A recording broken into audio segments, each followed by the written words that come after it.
আজকে প্রথমেই আয়নার সামনে দাঁড়িয়ে চুল সেট করে জামা প্যান্ট পরে নিজেকে একটু আলাদা ভাইবের মনে হচ্ছিল। তারপরই ছোট্ট একটা হাঁটা আর পৌঁছে গেলাম আদিরা ক্যাফেতে। ক্যাফের গেট থেকে শুরু করে ভেতরের অ্যাম্বিয়েন্সটা সত্যিই খুব সুন্দর ছিল। নজর কেড়ে নিচ্ছিল ক্যাফের দোতলার ভিউটা, পাশাপাশি ক্যাফের লাইটিং। সবথেকে মনোমুগ্ধকর দৃশ্য ছিল গণপতি বাপ্পার মূর্তিটা। তারপরেই আমরা সবাই মিলে ক্যাফের ভেতরে ঢুকলাম, কিন্তু ভিড় এতটাই ছিল যে আমি আর দাদা বাইরে দাঁড়িয়ে টাইম পাস করছিলাম। তারপরেই সবার কফির ডিমান্ড শুনে আমি অবাক।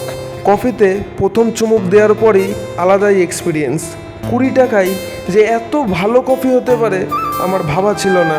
তারপরেই খেলাম পকোড়া, টুকটাক ভালো, মোটামুটি খারাপ না। তারপরেই খেলাম ক্রিসপি চিকেন, খেতে একদম অসাধারণ।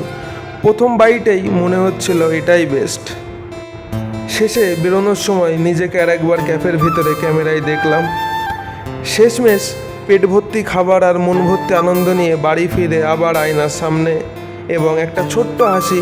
টাটা, গুড নাইট, সবাই ভালো থেকো, সুস্থ থেকো, দাপে স্ট্রাগল করো।